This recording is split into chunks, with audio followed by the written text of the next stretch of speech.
Hello everyone, मैं अभिनव शुक्ला आपका बहुत बहुत स्वागत करता हूं लेट मी कोड के इस चैनल पर। और आज की इस वीडियो में हम पढ़ने वाले हैं एरेज़ को पाइथन लैंग्वेज में।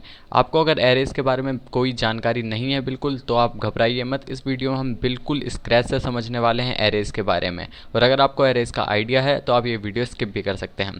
तो चलिए शुरू करते हैं आज की वीडियो के साथ। तो आपको पता होगा, आप अगर पाइथन लैंग्वेज से फैमिलियर हैं और ये DSA का कोर्स देख रहे हैं, और इसी कोर्स में मैं आपको पहले बता दूं कि आज की इस वीडियो में हम एक ये बहुत ही अच्छा क्वेश्चन देखने वाले हैं, जो कि बहुत इंपॉर्टेंट क्वेश्चन है, बहुत ही इंटरव्यूज़ में पूछा जा चुका है।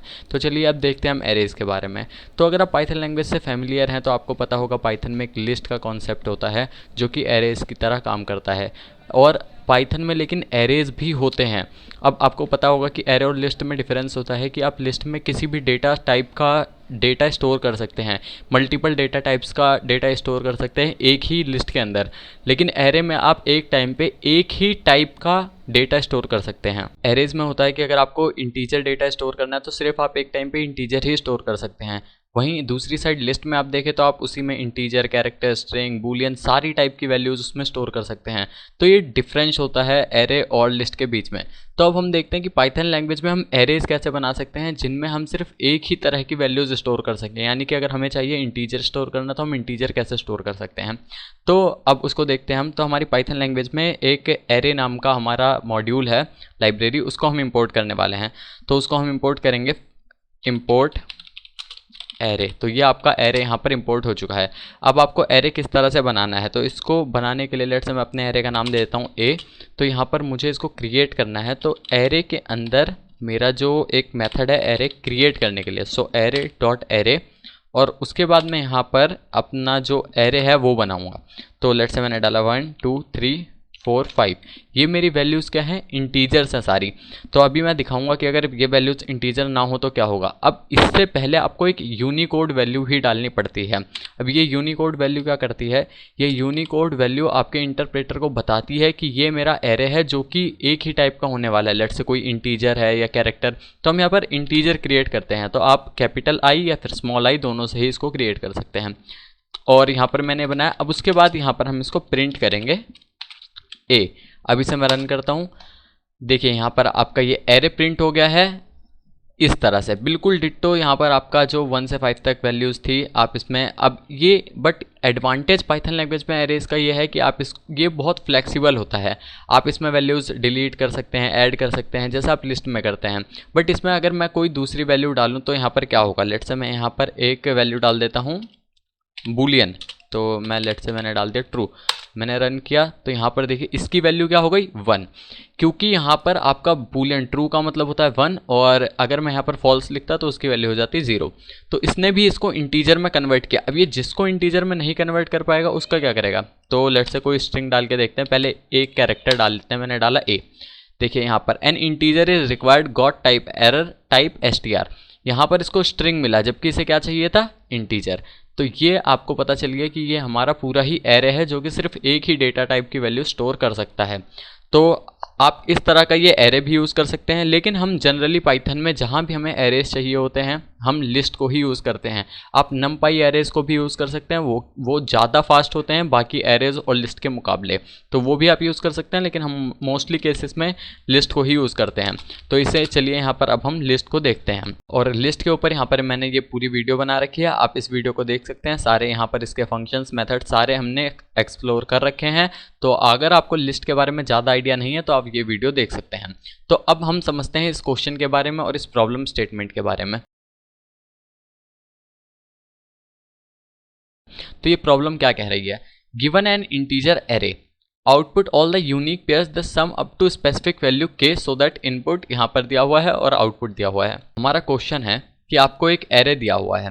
लेट्स से मैं इसको ही कॉपी कर लेता हूँ, प्रिंट सम नाम का ही हम मेथड बनाएंगे, यहाँ कॉपी करता हूँ। और यहाँ पर हम पहले इसको डिफाइन कर देते हैं पेयर सम, और ये लेगा हमारा एक ARR और एक K पास। इसको हमने बना दिया है। अब यहाँ पर आपका ये एरे है जो कि आपने पास किया है अपने फंक्शन में, और दूसरा है एक वैल्यू K। तो इस एरे में आपको वो बताने हैं जिनका सम आपका 4 तक आए। लेट्स से अब यहाँ पर पहला नंबर हमारा 1 + 3 अगर मैं करूँ तो ये आता है मेरा 4। इसी तरह मेरा 2 + 2 अगर करूँ तो ये आता है 4। तो मुझे यूनिक बताने हैं, तो मैं यहाँ पर यूनिक मैंने 1+3 लिया, वरना मैं यहाँ पर 3+1 भी ले सकता था जो कि 4 होता, और ऐसे ही मैं 2+2 दोबारा ले सकता था, बट मुझे यूनिक बताना है तो मुझे इसकी कोई ज़रूरत नहीं है। तो यहाँ पर इसका आउटपुट बताना है कि कितने ऐसे पेयर होंगे। तो मेरा एक पेयर ये हो गया और दूसरा पेयर मेरा ये हो गया, तो ये दोनों हमारे पेयर हो गए हैं। तो हमारा जो आउटपुट है वो हो जाएगा 2। तो यहाँ पर देखिए वुड रिटर्न 2 पेयर्स, तो हमने यहाँ पर रिटर्न कर दिया 2। तो आई थिंक आपको ये क्वेश्चन अब क्लियर होगा, और आप इसे पहले अपनी तरफ से ट्राई करिए और उसके बाद यहाँ पर आप इस क्वेश्चन को सॉल्यूशन देखिए। 2000 years later. तो चलिए अब हम इसका सॉल्यूशन देखते हैं। तो मेरे पास 2 सॉल्यूशन इसके अवेलेबल हैं, एक जो आपका इफ़ेक्टिव है जो होना चाहिए, और एक दूसरा है जो कि नहीं होना चाहिए। तो हम इफ़ेक्टिव वाला ही डिस्कस करने वाले हैं, दूसरा आप सोचिए कि किससे कर सकते हैं। तो मैं आपको अप्रोच बता देता हूँ। तो जो पहली अप्रोच है जो कि ज़्यादा इफेक्टिव नहीं है, उसमें मैं क्या कर सकता हूँ, कॉम्बिनेशन फाइंड कर सकता हूँ इस एरे के, और उसके बाद हर कॉम्बिनेशन का मैं सम देख सकता हूँ कि अगर उसका सम इस के इक्वल है तो मैं काउंट अपना एक कोई वेरिएबल बना लूँगा, उसको मैं प्लस प्लस कर दूंगा। हर जैसे ही मेरा सम इक्वल्स टू के वैल्यू मिलेगा वैसे ही मैं उसको एक इंक्रीमेंट कर दूंगा। तो इस तरह से मैं रिटर्न कर दूंगा, लास्ट में जो जितने भी मेरे ये पेयर्स होंगे वो आ जाएंगे। लेकिन इतना इफेक्टिव नहीं है, तो इफेक्टिव सॉल्यूशन हम इसका लिखने वाले हैं। तो इफेक्टिव सॉल्यूशन चलिए देखते हैं हमारा क्या होगा। इसमें हमारी टाइम कॉम्प्लेक्सिटी तो ठीक होगी, बट यहाँ पर हमारी स्पेस कॉम्प्लेक्सिटी लगने वाली है। तो हम एक सीन बनाएंगे जो कि क्या होगा, सेट। तो ये हमने सेट क्यों लिया है ये मैं अभी आपको एक्सप्लेन करूँगा आगे, और लेकिन यहाँ पर हम इसको सेट ही लेने वाले हैं। उसके बाद मैं एक करूँगा आउटपुट। अब ये आउटपुट भी मेरा एक सेट होने वाला है, इसको आप लिस्ट भी ले सकते हैं, कोई दिक्कत की बात नहीं है। तो यहाँ पर मैंने इन दोनों को ले लिया है। अब मैं क्या करूँगा, फॉर, अब मैं पूरा एरे ट्रैवर्स करना चाहता हूँ, फॉर नम इन ARR, जब तक मेरा नम एरे के अंदर है। तो अब मैं यहाँ पर क्या करूँगा, तो जब मेरा हर एक वैल्यू को मैं ट्रैवर्स करूँगा एरे में, तो मेरी पहली वैल्यू पे आ गया। अब मुझे पता है मेरा के क्या है और मुझे बाकी उसके 2 पेयर्स निकालने हैं। तो मैं एक टारगेट वेरिएबल बनाऊंगा। टारगेट क्या हो जाएगा मेरा, यहाँ पर टारगेट हो जाएगा के माइनस नम। अब ये के माइनस नम क्या है, देखिए कि नम में, लेट्स से मैं इस एरे के एग्जांपल से समझाता हूँ। यहाँ पे नम में क्या है 1, अब के क्या है मेरा 4। तो मैंने यहाँ क्या किया, 4 में से 1 माइनस कर दिया, टारगेट में क्या बचा 3। अब मैं इस 3 को फाइंड करूँगा, तो मैं इस 3 को फाइंड करूँगा। अब ये कहाँ फाइंड करूँगा, उसके लिए हमने सेट लिया है। तो ये चीज़ आपको पता चलेगी कि मैंने यहाँ पर टारगेट कैलकुलेट क्यों किया है। तो अब क्या करूँगा, मैं देखूँगा अगर मेरा जो टारगेट है वो सीन में नहीं है, यानी कि अभी तक मैंने इसको फाइंड नहीं किया है, तो मैं उसको फाइंड करके सीन में ऐड कर दूंगा। अब मैं इसको जब करूँगा तो आपको अच्छे से समझ आएगा।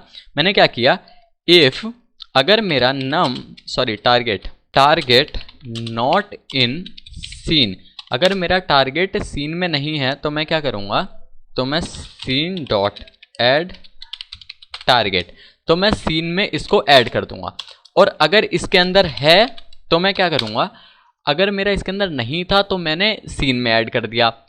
और अगर इसके अंदर है मेरा, यानी कि मैंने फाइंड कर लिया कि मेरी जो वैल्यू थी, एक मेरा के था लेट्स से मेरा 4, नम मेरा था 1, तो मेरा टारगेट क्या हुआ 3। अब मैंने ढूंढा कि क्या मेरा 3 बाकी इसके अंदर है, जो एरे है बचा हुआ उसके अंदर क्या मेरा 3 है।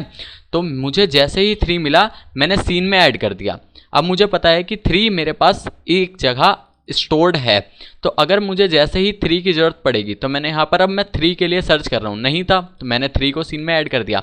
अब क्या होगा, अगर इसके अंदर 3 होगा तो क्या होगा, तो अगर मेरा इसके अंदर 3 मिल गया है तो क्या होगा, तो हम क्या करेंगे, तो हम आउटपुट डॉट ऐड, तो हम आउटपुट के अंदर ऐड करेंगे। अब क्या ऐड करेंगे हम, ये सबसे इंपॉर्टेंट चीज़ है। तो हम इसके अंदर ऐड करेंगे एक मिनिमम वैल्यू ऑफ किसकी, नम कॉमा टारगेट, और दूसरा maximum value of num comma target, और एट लास्ट हम रिटर्न कर देंगे लेंथ ऑफ आउटपुट।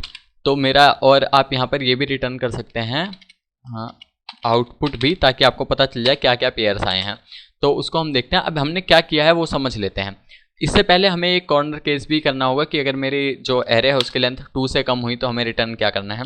सो हम पहले एक कॉर्नर केस चेक कर लेते हैं। इफ़ मेरा length of ARR is less than 2 return, तो यहाँ से मैं रिटर्न कर जाऊँगा। इतनी चीज़ हो गई है मेरा। अब पूरा इसको हम दोबारा से समझ लेते हैं। कि अगर मेरी इसकी लेंथ 2 से कम हुई तो हम रिटर्न कर जाएंगे। फिर हमने एक सीन बनाया है, सीन इसलिए बनाया ताकि हम ट्रैवर्स करेंगे और हम टारगेट को स्टोर करते जाएंगे सीन में, और आउटपुट है हमारा फाइनल रिजल्ट के लिए। तो अब यहाँ पर हम एरे को ट्रैवर्स कर रहे हैं। ट्रैवर्स करने के बाद हमने देखा एक टारगेट फाइंड किया। टारगेट कहाँ से आया मेरा, जो मेरी वैल्यू है जिसे जो मुझे चाहिए और जो मेरी वैल्यू उस पर्टिकुलर अभी इंडेक्स पे है जहाँ मैं ट्रैवर्स कर रहा हूँ, वहां से क्या करूंगा, मैं टारगेट निकाल लूंगा। यानी मेरा यहाँ पर 4 है, यहाँ पे 1 तो 3। अब मैं 3 के लिए फाइंड करूंगा। जैसे ही मुझे 3 मिलेगा तो मैं इस टारगेट और इस नम इन दोनों को रिटर्न कर दूंगा ताकि ये दोनों एक पेयर बन जाएंगे। तो आई थिंक आपको ये चीज़ क्लियर होगी। अब मैं चेक कर रहा हूँ कि अगर मेरा टारगेट सीन में नहीं है तो मैं उसके अंदर ऐड कर दूंगा। यानी अभी तक मुझे वो टारगेट वाली वैल्यू नहीं मिली है तो मैं उसको सीन में ऐड कर दूंगा, और अगर वैल्यू उसके अंदर है तो मैं उस नम और टारगेट में से एक बारी मिनिमम और एक बारी मैक्सिमम इन दोनों को यहाँ पर ऐड कर दूंगा।